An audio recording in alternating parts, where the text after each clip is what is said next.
Your mouth feels clean, your throat refreshed. The finest leaf tobacco, mild, refreshing menthol, and the world's most thoroughly tested filter. That's Snow Fresh Filter Cool.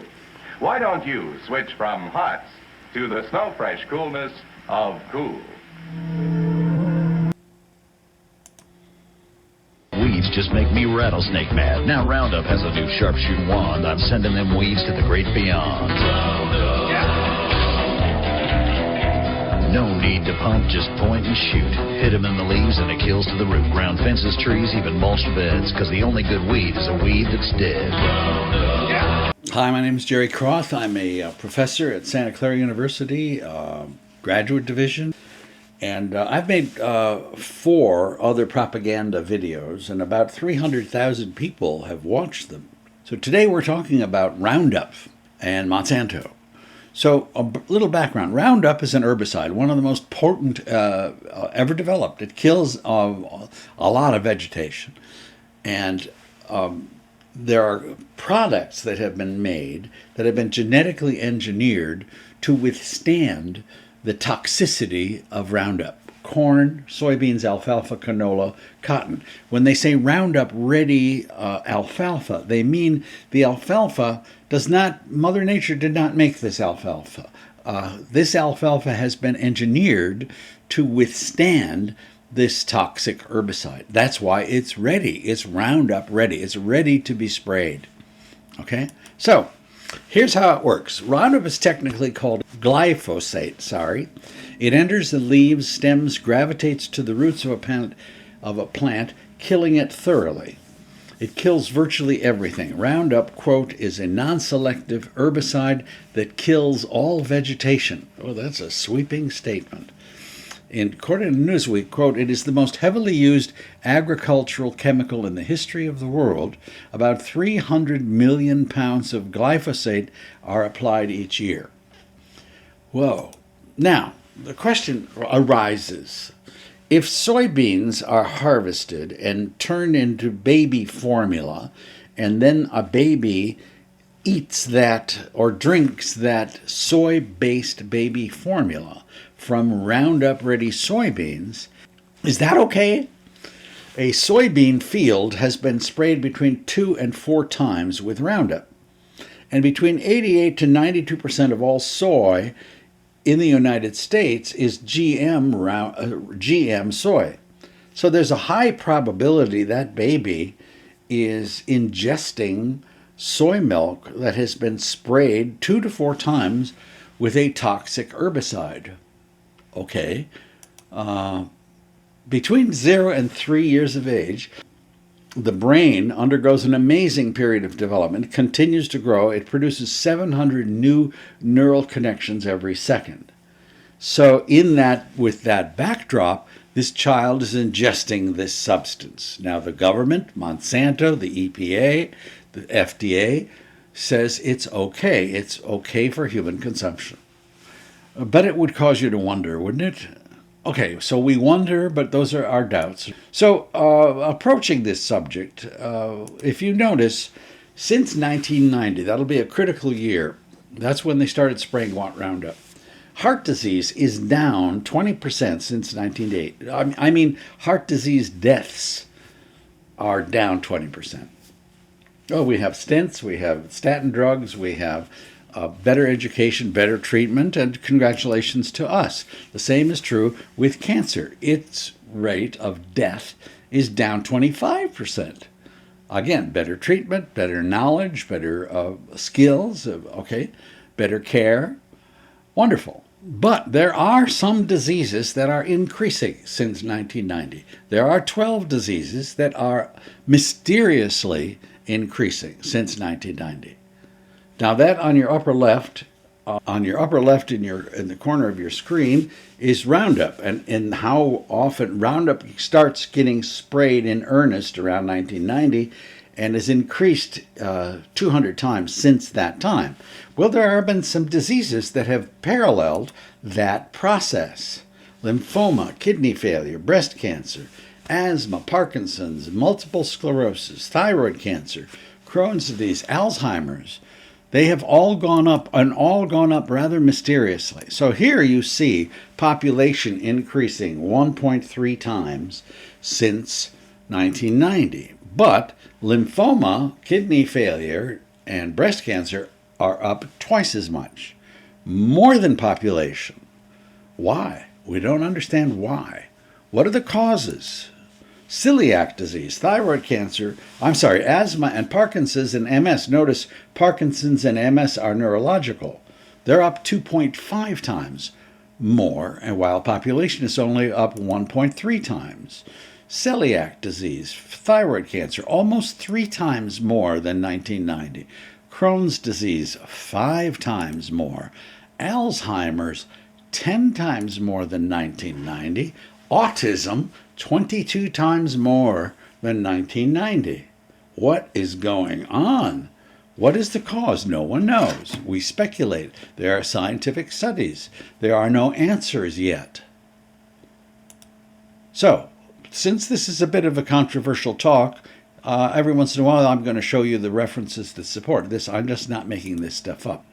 So, I teach research methods at the graduate division at my university occasionally, and I teach my students about correlations. They do not mean things are caused. They mean things are related.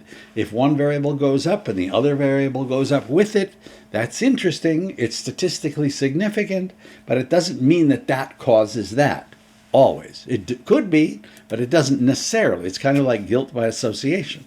So some correlations are really funny, like the divorce rate in Maine is positively correlated to the per capita consumption of margarine.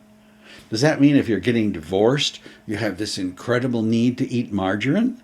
Or does it mean that if you're eating margarine, you're putting your marriage at risk? Neither. Okay? That's not the story. Okay? It's just a coincidence, but it's a statistically significant coincidence. But some correlations are really, really important. The number of cigarettes smoked and lung cancer in the 50s and 60s, the correlations were known, but the causality had not been established with animal studies. But there was a strong correlation between the consumption of cigarettes and deaths from lung cancer. So correlations are important. Now look at some of these correlations. This is a correlation between Roundup or glyphosate and autism. The orange line is glyphosate and the yellow is autism. And they go together, don't they? The correlation is 0.98. Now, a correlation goes from 0 to 1 or 0 to -1. It doesn't go above 1. So 985 is like, as Trump would say, a huge positive correlation. They're going together. Okay? The more you spray, the more autism you get. We cannot imply causality, but we can sure notice this coincidence. Here's celiac disease in Roundup, correlation 0.97. Thyroid cancer in Roundup, correlation 0.98. Deaths from kidney disease and Roundup, 0.96. One goes up, the other goes up. The less the spraying, the fewer cases. The more the spraying, the more the cases. We cannot assume one causes the other. That's the danger of correlations, okay? So it's guilt by association.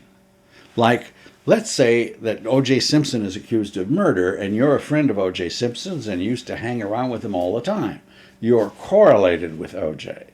So does that mean you're an accessory to the crime? Does that mean that you also murdered those people? That you are an accomplice? Well, you are a person of interest to the police. That's what a correlation is. It's sort of like creating a person of interest. Monsanto and Roundup are persons of interest or entities of interest. But let's give Monsanto's case. Let's do our best to put Monsanto's case in perspective. If I was a Monsanto spokesman, I would say, hey, wait a minute, don't dump these 12 cases, 12 diseases on us, okay? Take a look at that graph. That blue line represents ragweed, and the yellow represents CO2. We're talking about global warming here. Global warming, CO2 produces more ragweed. More ragweed creates more respiratory illnesses like asthma and allergies. So don't blame it on us. There are other things that correlate with these diseases, not just Roundup. don't blame us for something that you cannot prove belongs. All right? So Scott Partridge, Monsanto vice president, said, the very long and well-established history of safe glyphosate use over 40 years in more than 160 countries shows clearly that these claims are supported neither by the science nor the facts. All right. 1999 reviews on the safety of glyphosate and Roundup herbicide that have been conducted by several regulatory agencies and scientific institutions worldwide have concluded there is no indication of any human health concerns. Thank you, Monsanto. That's one person's one case presented. Fine. But then there's the people's case, and it has a different coloring. The people are saying these diseases, these 12 diseases, are increasing and correlated to Roundup spraying. There will be 64,000 new cases of thyroid cancer this year that probably would not have existed in 1990. New cases of celiac disease. 500,000 people will come down with Alzheimer's. 1.6 million will be diagnosed with autism, which according to the CDC is the fastest growing disability in the United States. 75,000 new cases of lymphoma. 2 million emergency room visits because of asthma. 60,000 new cases of Parkinson's disease each year now. 38,000 new cases of Crohn's disease. 252,000 new cases of breast cancer, 10,000 cases of multiple sclerosis, and food allergies. So if you add it all up, that's 4.6 million people this year who are going to come down with these diseases that might not have come down with them in 1990. Now, the people's case, if this represents the people, this is an organization that is sponsoring a signature campaign to ask the EPA and the FDA to stop the spraying of Roundup. Well, there's a long distance between here and there. There's a lot of money involved in this. But they quote an MIT researcher in their campaign to stop Monsanto's Roundup. And their MIT researcher says, I'm certain at this point that glyphosate is the most important factor in an alarming number of epidemic diseases. All right, so we have two stories, but we don't have proof. We don't have cause and effect yet. There are a few studies. The Journal of Food and Chemical Toxicology did a 2-year study that fed rats GMA maize, corn, sprayed with Roundup. They died 2 to 3 times more than the control rats who didn't. They had more tumors, more liver and kidney issues than the controls. Well, that gets closer to causality. Roundup was twice as lethal on the death of amphibians as other pesticides. Another study, glyphosate, the active ingredient in Roundup weed killer, causes fatty liver disease in laboratory rats at very low doses. The study is unique in that it is the first to show a causative link between the consumption of Roundup and a serious disease. Well, that's a causative study. There are lots more that have to be done for one to make that scientific statement that Roundup does cause these things. There's a lot more research that has to be done. Now, outside of science and research, there are things that have happened in the last 3 years that are really causes for alarm. Here are a few. 2013, there's an amendment to a funding bill. It's called the Monsanto Protection Act. Most people didn't even notice it was tucked in the language of this much larger bill, and it gives Monsanto generous legal protections against litigation. President Obama signed it. In 2013, Monsanto was one of the largest contributors to Congress, spending $6.9 million. According to one source, quote, Monsanto outspends all other agribusinesses on efforts to persuade Congress and the public to maintain the industrial status quo. In 2015, the World Health Organization determined that Roundup was a, quote, probable human carcinogen. Ooh. Now, think about that baby who's having that soy infant formula. And now the World Health Organization says that's a probable human carcinogen? In 2015, President Obama appointed Michael Taylor to head the Food and Drug Administration. Michael Taylor was a lobbyist for Monsanto. And now he's the head of the agency that is supposed to protect us from poisons and toxins. Isn't that the fox guarding the hen house, Mr. President? Now, this story is scary, and I hope this comes from the people who are suing Monsanto. An official named Jess Rowland, who worked for the EPA, the government, not Monsanto. He was doing a study on whether Roundup caused non-Hodgkin's lymphoma. And he was quoted as telling a Monsanto executive, "If I can kill this, I should get a medal." Well, they're quoting him a lot about that statement, and Rowland's study concluded that glyphosate has no relationship to cancer. In 2016, a quiet FDA study revealed that there's residue of Roundup that is found on infant oatmeal cereal. It was found on Ritz crackers. It was found on Kellogg's Special K, and it was found on chocolate cookies. Residue, you're actually getting a few parts per billion. In 2017, Monsanto was accused of ghostwriting academic papers on the safety of Roundup.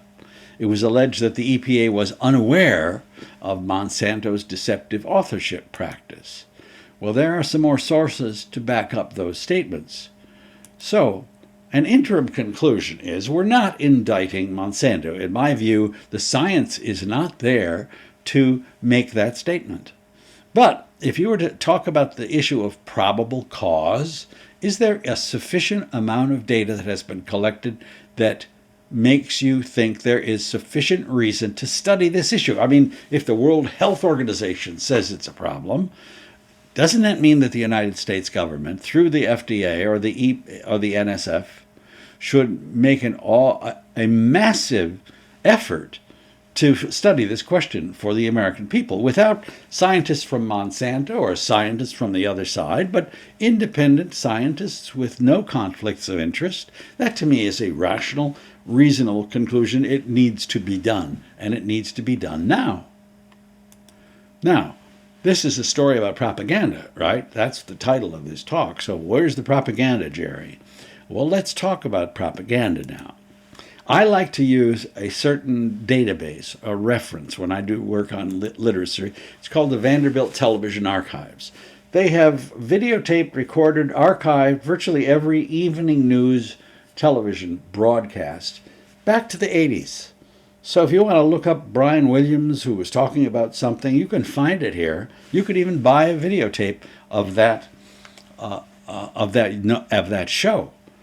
So to use this, you enter a search term in that little box. So I typed in Roundup, and there it is. Roundup was a commercial on CBS Evening News, May 10th, 2014, at 5:45 p.m., and it was a commercial for Roundup that appeared on that evening news show. Okay, that's interesting information. So I went back to 2010. There were 220 entries for Roundup in the last 7 years. 220 times Roundup has appeared on primetime news broadcasts. But this one was a commercial that appeared on NBC Evening News at 5:42 p.m. Okay? So the question is, in my other propaganda talks, I talked about techniques of propaganda, and one of them was called distraction and denial, meaning take a look over here because we don't want you to look over here. Distraction and denial. So all of these things are going to keep your mind busy while this is not going to be seen, and it's going to come under the veil of denial. Well, let's take a look at Roundup commercials versus Roundup news stories in the last 7 years on the evening news. Well, about 217 commercials for Roundup appear in that database, and 3 stories. 3 actual stories about Roundup. One of them was in Oregon, they had difficulty exporting wheat to Japan because it was sprayed by Roundup. The question is, are we having so few stories about Roundup because the news broadcast companies do not want to bite the hand that feeds them? After all, that's 217 commercials for the evening news that appeared. So, more distraction and denial. Here are some stories that happened in the same 7-year period that if you're watching the television news, you're a couch potato, you watch it all the time. What's going into your head? Well, there were about 220 stories of rape. Okay? Or Steubenville, Ohio, Colorado. These are stories about rape. There were stories about Bill Cosby, 180 stories about Bill Cosby and his issue with women and drugging women and having sex with women he allegedly drugged. Then there's the story of Anthony Weiner, a congressman, bright, intelligent, articulate fellow, but he takes a picture of himself in his underwear with a swollen genitals behind the underwear, and he thinks he's sending it to a girl. He's married, but he's sending it to a lady, presses the wrong button, and it goes out to the world. He apologizes, I'm sorry, it'll never happen again, and then it happens again. The Kardashians, I have no idea what they do. They're always in the news, but are they actresses or actors or sports figures or do they sing or dance? I do not know what the Kardashians do, but they seem to always be in the news. Distraction and denial. Kardashian. O.J. Simpson has been in prison. He hasn't been doing anything except being in prison. He was on the national news 37 times. And poor little Roundup only gets 3 stories in 7 years. So this is a pretty good example of distraction and denial. I'm a psychologist, and I want to know what's behind it. What are we actually doing? What are these themes here? Well, rape and Bill Cosby have to do with sex and violence. Anthony Weiner has to do with sex. The Kardashians have to do with sex and celebrity. O.J. Simpson has to do with murder. Murder, sex, violence, celebrity. That's Pulp Fiction. That's what you find in romance novels. That's what you find on the National Enquirer. This is the evening news with Scott Pelley. And what are we watching? Are we really watching reality? Or are we watching the reality that they choose to entertain us with and distract us with? I think that's a very legitimate question. For every single story about Roundup, there were 275 sexy stories about murder and fame and the Kardashians half naked here and half naked there. Evening news. So who are the people who are responsible for this? Who's bringing us this stuff? Okay, who are the presidents of those news networks? Well, there they are. Those are the guys who are in charge of telling you about the real world. They reach 27 million people every evening. These 5 white males sit around a desk, probably, with their executive producers, and Scott Pelley's right there with them, and they say, what are we going to tell the American people tonight? What stories will we tell them in the 22 minutes of their consciousness that we have? Will we be reporting on the famine in the Sudan?